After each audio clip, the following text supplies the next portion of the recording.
What's happening, everybody? Maxwell McGee back here on the show floor at E3 2013. And right now, I am joined by Maxim Bilom, creative director on Splinter Cell Blacklist.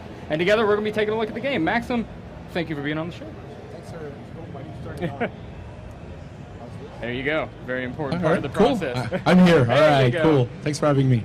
So, Max, what's new for Splinter Cell Blacklist? You guys have we're sort of reaching the end of its promotional life cycle. The game is finally about to come out. Yeah, exactly. We're coming out August 20th, yeah. So we're really excited. A lot of the people stayed in Toronto to put the finishing touches. Sure. A couple of us got lucky to come at E3 and show the game again, so it's really exciting. How long has Blacklist been in development? A little bit over 3 years. Oh my goodness. Yeah. So yeah, it must be very exciting to finally see all that work come together. Yeah, and we're really proud because it's the first game from Ubisoft Toronto, and we're also working with Ubisoft Montreal and Ubisoft Shanghai. So it's kind of exciting, this new studio, this new team, and Montreal has done an amazing job with the Spy vs. Mercs component of the game. So it's exciting. It's a big game. I know Spy vs. Mercs, obviously a fan favorite from Splinter Cell games past, and I know a lot of people are excited to see it make a return. It was actually probably the easiest decision for me as creative director on the project. It was like the #1 requested features by the fans, so we knew day one we wanted to bring it back. All right, well, it looks like we got the game up and running here. You want to set the stage for us?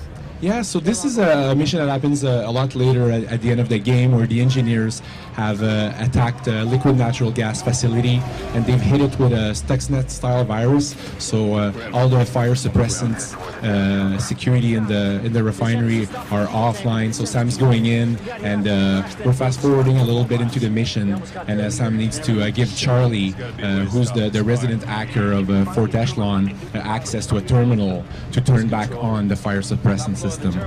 And then after that, there's an engineer leader that we're going to try to capture. So I know the Splinter Cell series is a very long-running franchise. It sort of started out very sort of in the hardcore stealth sneaking genre, and sort of as it progressed, had more action-focused entries in its lineup. Where does sort of Blacklist fall between those two styles of games? Well, we've been talking a lot about the different play styles when we're talking about Blacklist. I think when we started on Blacklist, we kind of identified the 3 types of players that really loved our franchise. So the first type of player was the hardcore stealth fan, the guy that really wanted to do non-lethal takedowns, never get detected. So we've made a lot of efforts to give that player a lot of tools, a lot of ways for him to express himself in the game. So sort of very complete Ghost style. Yeah, but you need a lot of tools to do that, right? Whistling is part of that. Having a sticky camera that can attract the enemy, to play with the enemies is also very fun. So putting dead bodies in bins to hide them so that their friends don't find them is also some good features for the ghost players. So something that's always sort of interested me about the stealth genre is how do you, if you're playing it correctly, then you're not getting detected, you're not getting into these huge firefights, there aren't big explosions going off everywhere. How do you give the player a sense of reward or a sense of accomplishment when they're sort of avoiding the action? Well, I think it's very rewarding for a player to play stealth, and we're seeing it at the booth. We have hands on, and a lot of people are coming to play. It's very rewarding to play stealth because you really feel like you've outsmarted the enemy. So it's a very cerebral emotion that it gives you, right? And I think that on top of that, we've built a whole economy system in the game that rewards you depending on your play style. So the more stealth you play, the more you're going to be making money, and that money you can use to customize Sam, to upgrade the Fort Echelon plane, and to also customize your spies and your mercs. Oh, okay. So sort of progression you make in the single player can then translate over into the... Yeah, exactly. For us on Blacklist, it was very interesting to blur the lines between all the game modes. So, we're not going to have a main menu with SP, single player co-op and Spy vs. Mercs. The idea is it's a game about Sam Fisher. You're the leader of Fort Echelon, so after each mission, you're going back to Fort Echelon, to the Paladin, which is the name of the plane. And in there, it's a playable hub, so you can talk with different characters.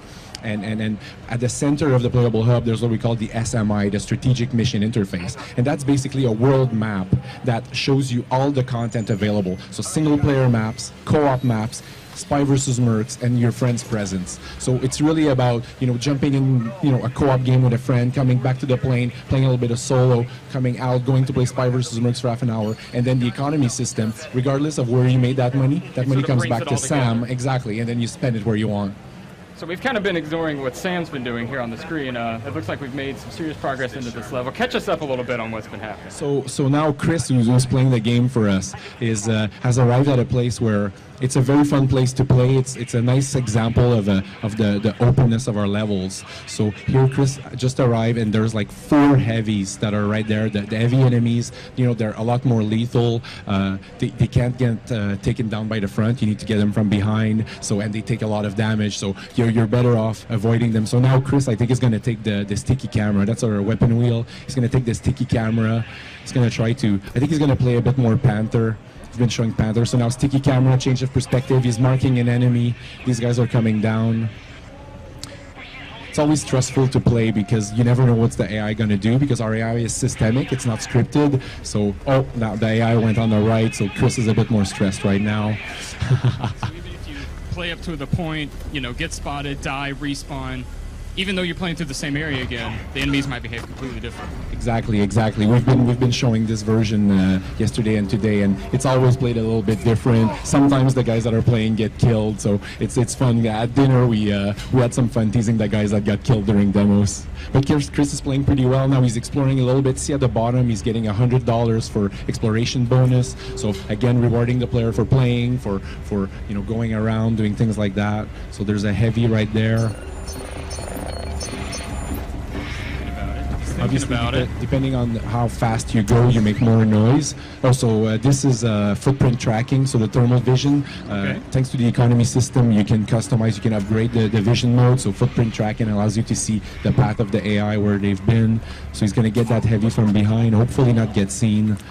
And this we've practiced a lot. So there's a heavy there with a gas mask. He's going to attract him with a sticky camera, release some sleeping gas, and execute to remove the helmet so that guy breathes this. There you go, and then he's going to fall asleep. There you go, 175 stealth points. That's cool. So if I've sort of been leveling up and buying upgrades for my version of Sam Fisher to sort of play in a very sneaky, non-lethal way, and then one day I decide, you know what, I'm not really digging this. I want to go in like full force, guns blazing. Will I be able to switch out the upgrades that I've purchased at all, or change up my setup?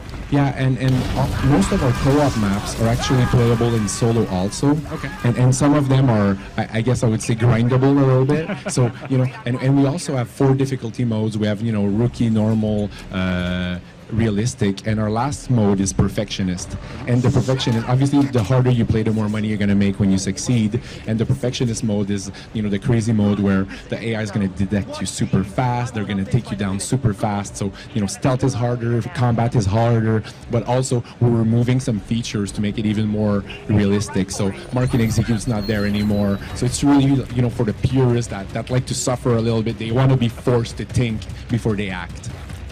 So it sounds like that's sort of been the, because Splinter Cell is such a long-running series, sort of finding that balance between, appeasing fans who have been with it since the beginning and, are sort of used to the challenges in the Splinter Cell game and giving them something new, while also balancing it so that people who are new to the series can pick it up and just start having fun right away. Yeah, exactly. That's what we want to do, right? I think Splinter Cell is an amazing brand, and I want as many people as possible to enjoy it, right?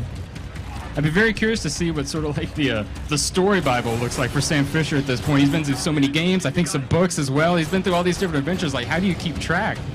We have actually an amazing writer, Richard Dansky. And the guy is not just an amazing writer, but he's also an encyclopedia. The guy has an insane memory, and he's such a great resource for us because, he's always able to tell us, Sam has done this there, we can't do that, or, he's really good. He's a great reference for us. So he's got the whole timeline just mapped out in his head. Yeah, and we've tried to get him to put it on paper, and every time he's like, no, it's okay, it's in my head, it's fine. He's got the secrets all locked up here.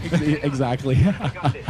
So sort of, what has the the feedback been like for this game from the show, or like, has there been a demo release at all, or any sort of like early access thing? We haven't done any demos, but okay. the feedback has been really great up to now. I think especially today and yesterday, people got to get hands-on, and the feedback is great. People are really, they're feeling the stealth, they're feeling the tension and the stress, which is, it's something that it's visceral, and you get it when you're playing, when you're in control. It's always different when you're watching someone play, and also we've got Spy vs. Mercs that we're showing, and that's just like, sometimes I was doing some interviews and some people were playing Spy vs. Mercs, and then they started yelling because they were having fun. And I was like, I'm doing an interview, Trying to get actual work done over here. Have less fun, no, but it's really good. The guys are having fun. The game is really, really fun in Spy vs. Mercs, so we're having a blast with that. Awesome.